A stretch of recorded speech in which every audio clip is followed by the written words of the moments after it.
It's May, and most places are too hot to do anything. The hills are an ideal getaway, but then again, you'd find the whole world there. So what do? Nothing. Just let the Great Escape do the work for you.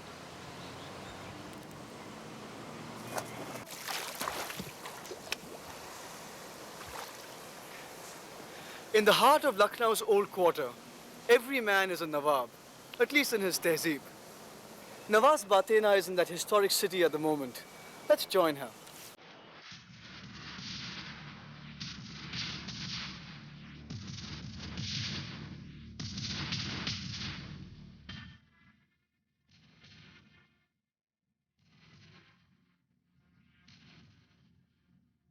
I'm lost.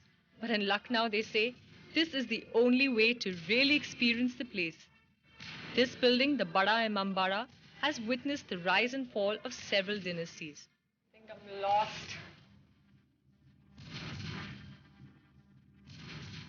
Gosh, this is really dark.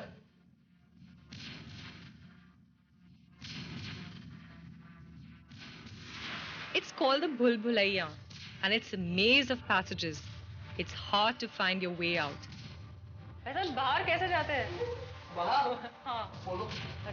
It was in Lucknow that the Mughals finally capitulated to the British, where the British residents were besieged for 5 months in 1857 and where the crown had to fight a little war to retain control. I don't believe it. I finally made it out. This is really a maze. But an easy way out is if you just keep climbing up the stairs. You won't get lost.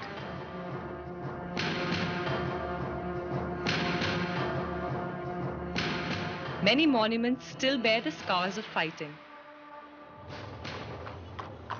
The Rumi Darwaza, one of the gateways to Lucknow, is an enduring landmark.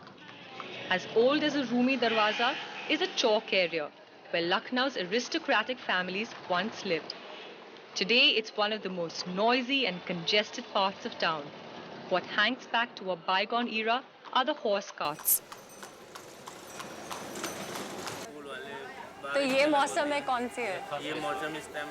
From as far as Iran, the art of ittar making made its appearance here centuries ago. It's very much a living craft with over 100 different scents being made from herbs, fruits and flowers. Who needs French perfumes when you have different varieties for different seasons? And guess what? The perfume isn't only for your body. It's also used in food, tobacco and medicine. Musicians use ittar too, to set the mood for their performance. A little ittar dabbed in a piece of cotton and then placed in the fold of your ear.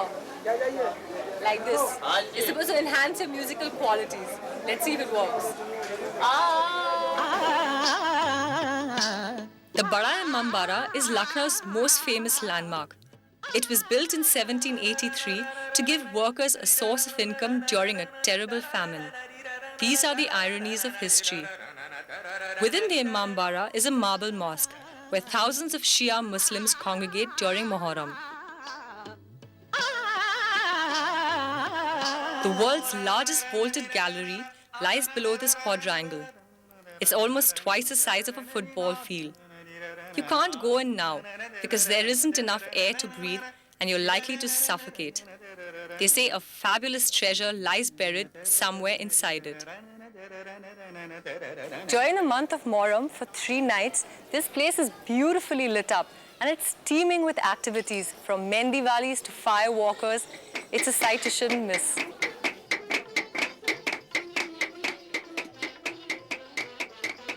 You'll always find this stuff on sweets and pan. But how did it get so fine?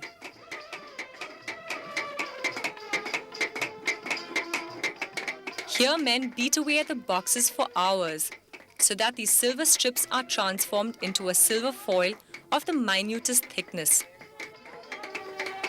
This is what gives food its sheen, and it's supposed to make what you eat healthy. To be honest, I had no idea we ate silver each time we ate sweets with that silver sheen.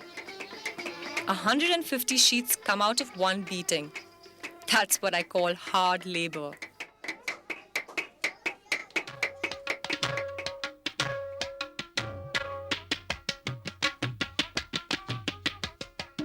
You haven't completed the rounds of the Bada Imambara if you haven't seen the Bauli or step well. Beautifully built, it has 3 stories above the water and 3 below. It looks more like a wishing well. This is where workers got their water during the famine. If it's to be believed, then the blueprint of the Bada Imambara and the keys to its treasury were thrown here into this Bauli in 1857 so that the British couldn't get their hands on it. And all efforts to find it since have been in vain.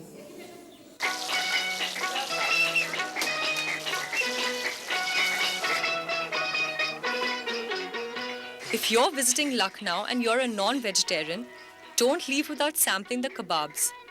Kebabs are just part of the culinary fare available. They're incredible. Apparently, every chef has his own secret recipe, and it's passed down within the family for generations.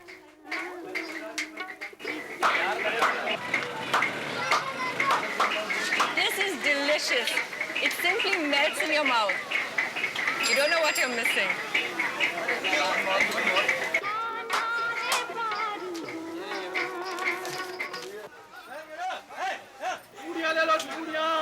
The Garhwa Jala is what they call the women's market. I saw very few women though. The shopkeepers who are male far outnumber the women. It's easy to spend an afternoon here.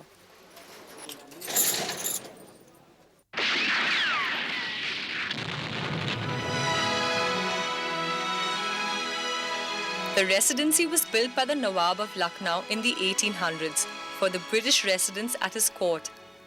In 1857, this is where 3,000 men, women and children, mostly British, were held captive for 87 days.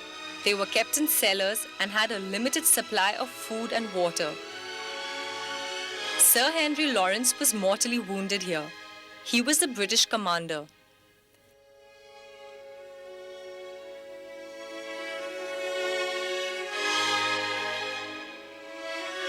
As the siege continued, the banquet hall was converted into a hospital. Even though the residency was sprayed with bullets and cannonballs and ultimately razed to the ground, most of the women and children who were held captive here died of starvation and disease.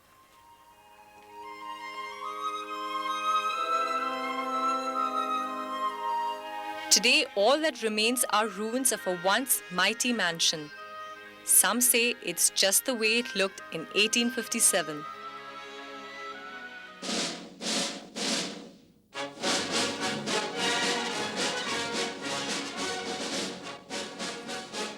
In the gullies and bylanes of Lucknow, life goes on the way it always has. The days of the Nawabs may have gone, but it's difficult to remember that here.